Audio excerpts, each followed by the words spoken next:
So Harry dragged the publisher of the Daily Mail into the High Court, alleging phone tapping, home break-ins, and private information ripped out of banks and phone companies by deception. And today, a judge threw the whole thing out. Every single claim dismissed. Harry called it a whitewash, and the judge called it unproven. And that is only the opening, because there is a legal bill that could touch £50 million. A Buckingham Palace bedroom he lost by answering too late, and a brother 11 miles away who spent the very same afternoon just doing the job. Welcome back, my Royal Rogues. My name is Jesus Enrique Rosas. I'm the Royal Rogue. Let's get down to it. So let me start with the ruling itself, because the whole day was built on it. This morning, Tuesday, the 7th of July, Mr. Justice Nicklin handed down his judgment at the High Court in London. And Harry was one of 7 claimants in the case. The other 6 sound like a charity gala sitting plan. Elton John, his husband, David Furnish, the actress Elizabeth Hurley, the campaigner Doreen Lawrence, the actress Sadie Frost, and the former politician Simon Hughes. So the 7 of them accuse Associated Newspapers, the company behind the Daily Mail and the Mail on Sunday, of more than a decade of unlawful information gathering, voicemail interception, landline tapping, private investigators paid to black records out of banks and phone companies by pretending to be someone they were not. Dozens of articles stretching back years that the claimants said were built on secrets no honest reporter could ever have obtained. It was a serious accusation, and the judge agreed the accusation was serious, because it was. He just did not agree it was proven. In his summary, the judge put it in plain language. Suspicion is not enough. The claimants had to show the information was actually gathered unlawfully, and the court rejected the argument that simply because a story was private and simply because the newspaper could not spell out exactly where every detail came from, the story must therefore have been stolen. But private is not the same as stolen. That was the hinge the whole case turned on, and the whole case fell off it.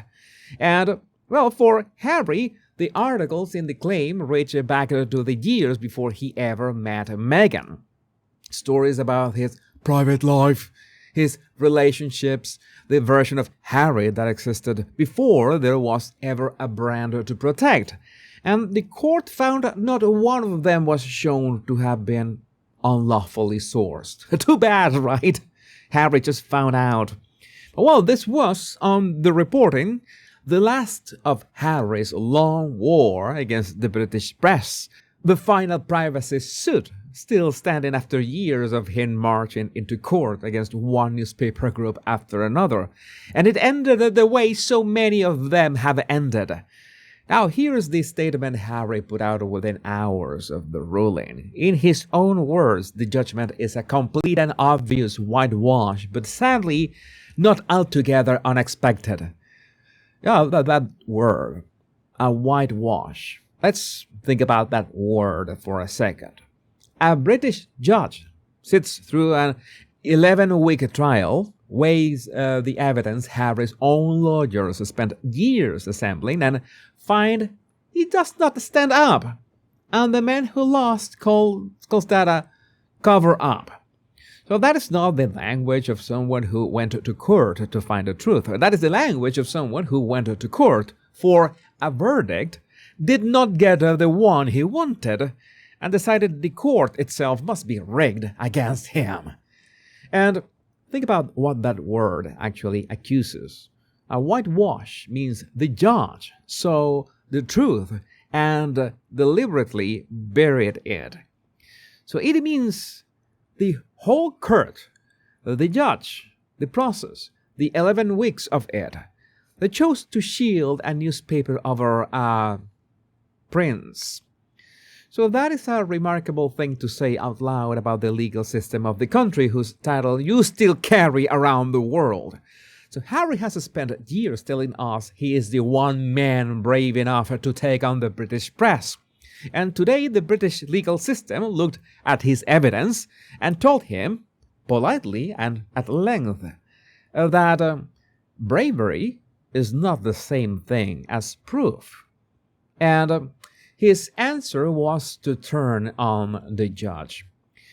And well, the evidence did not land, so the blame moved to the bench.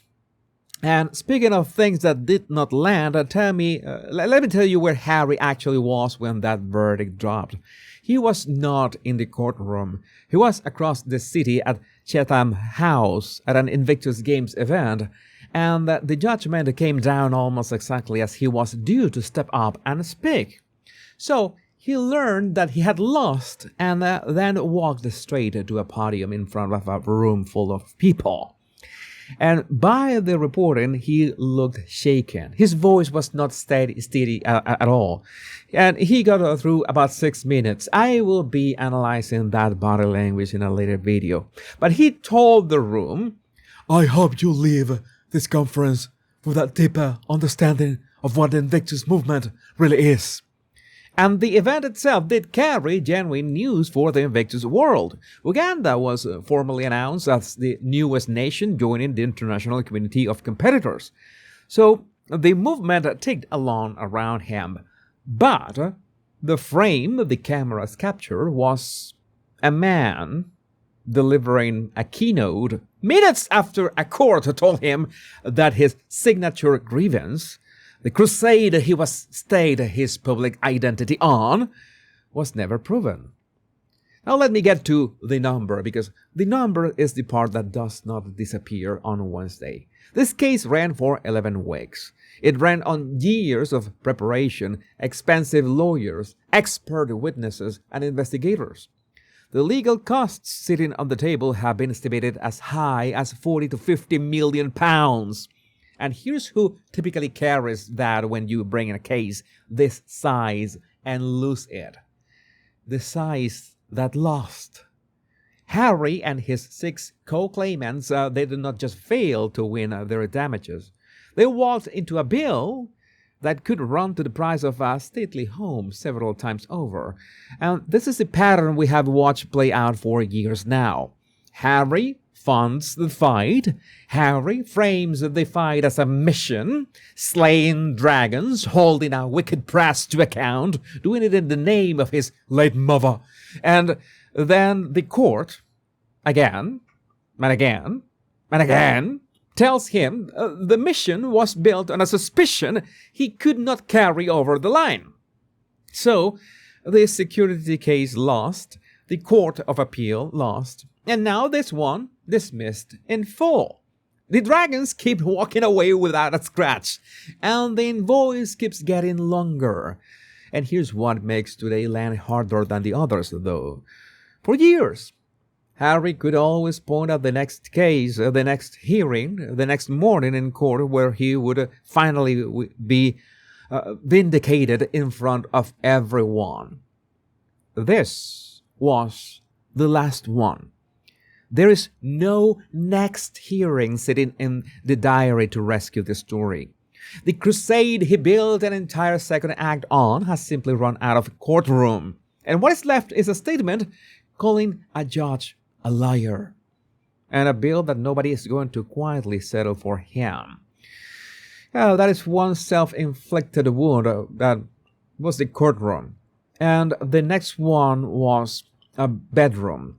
Because while their lawyers were arguing, another Harry decision was quietly collapsing in the background. King Charles had allegedly offered his son somewhere to stay for this very visit.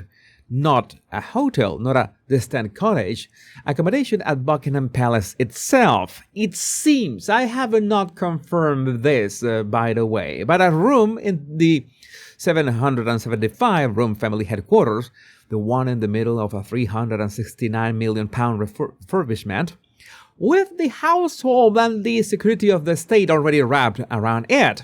So a safe roof offered by his own father on the most protected address in the country. And seems that Harry let it slip through his fingers. So here's the timeline, and it is almost hard to believe when you laid it out. On Saturday, Harry's side formally turned the offer down. The accommodation for the family rejected. Then later that same Saturday, he changed his mind and asked for a room just for himself. By then, the deadline to respond had already gone, because that's how these things work. On Sunday, the offer was withdrawn. Yeah, you have to act fast, Harry. These days, everything is about speed. So the position on that reporting is simple. The answer came too late to arrange the staffing and the hospitality that opening a royal residence actually requires. This is not like Harry just doing this and it is ready. No, it doesn't work like that. You cannot throw open a wing of Buckingham Palace on a few hours' notice because a guest has finally made up his mind. So Harry's spokesperson called the withdrawal disappointing and said it came at the last moment. And there's that word again. Disappointing. The same posture every single time. Something does not go Harry's way, and the statement that goes out frames him as the one who was let down, the one things were done to. So the offer was refused by his own side first. The clock was missed by his own side. And still the language sent to the press is the language of a man who was wronged. Oh my God, the perpetual victim attacks again. It is this exact move we watch in the courtroom this morning, run again 8 hours later over a bedroom. Look at whose last moment it really was. The offer had been sitting open for a long time. Harry rejected it, then unrejected it, and then discovered the door had quietly closed while he was still deciding. Maybe he was asking Meghan for help what to do. You know that Meghan actually calls the shots. And at the same time, remember who this is. This is the man telling the world that Britain is too dangerous for him, that he cannot bring his family here safely, that the security arrangements are a threat to his life. His father offered him the safest bedroom in the entire kingdom, and the gingerbread could not answer the invitation before the clock ran out. Methane and the children stayed in California through all of it. So no Meghan, no Archie, no Lily on the strip, with the reporting pointed to worries over their protection and confusion over where they would even sleep. Oh my God, it's so troublesome. It's so, I don't know, it's so worrying. So the grand security row that was supposed to be the headline has now been quietly overtaken by something much smaller and much more familiar. He was not shut out of the palace. He was laid to the palace. There's a difference, and the difference belongs entirely to him. And one brother spent the day losing lawsuits and losing rooms. And let me show you the other one, because on that very same afternoon, roughly 11 miles from Chatham House, the Prince of Wales was doing something quieter and a great deal simpler. William walked into the London Welsh School in Hanwell. No court date, no statement to manage, no grievance to nurse. Just a line in the diary and a room full of children. He was there to wish Team Wales good luck ahead of the Glasgow Commonwealth Games this summer. He joined in the activities with the students. He shook hands, he laughed, he sent a young team off with a country behind them. That was the entire engagement. No camera summoned around a lawsuit, no spokesperson steering a bad headline off a cliff, no bill arriving in the post, just a working royal on an ordinary Tuesday, showing up before a school and a team and then moving on to the next thing on the list. And that is the split screen the day handed us completely for free, 11 miles apart, One brother learning from a judge that his great case was never proven, pushing through a shaky speech and losing a palace bedroom he answered for too slowly, and the other brother wishing a group of school children look at the games and heading home. Nobody had to write that contrast into a script. The calendar simply laid it down on the table and walked away, and it is not a one-off afternoon either. That is just what the week looks like for the working family. A school here, a team here, a hospital, memorial. Nothing announced with a grievance stapled to the front. While one Sussex issues a statement about whitewash from across the board, the man who will one day be king is down on the floor with a group of kids, sending them off to the games. So one of them spent his days fighting the country he left. The other spent his days working for it. So that is the thread running under the whole of this day. Every wound Harry took today, he handed to himself. The costs ruling is still to come, so I very much doubt that £50 million question is the last we hear of this one. Let me know what you think about this in the comments. My name is Jesus Enrique Rosas. I'm the Royal Rogue. Much love and bliss.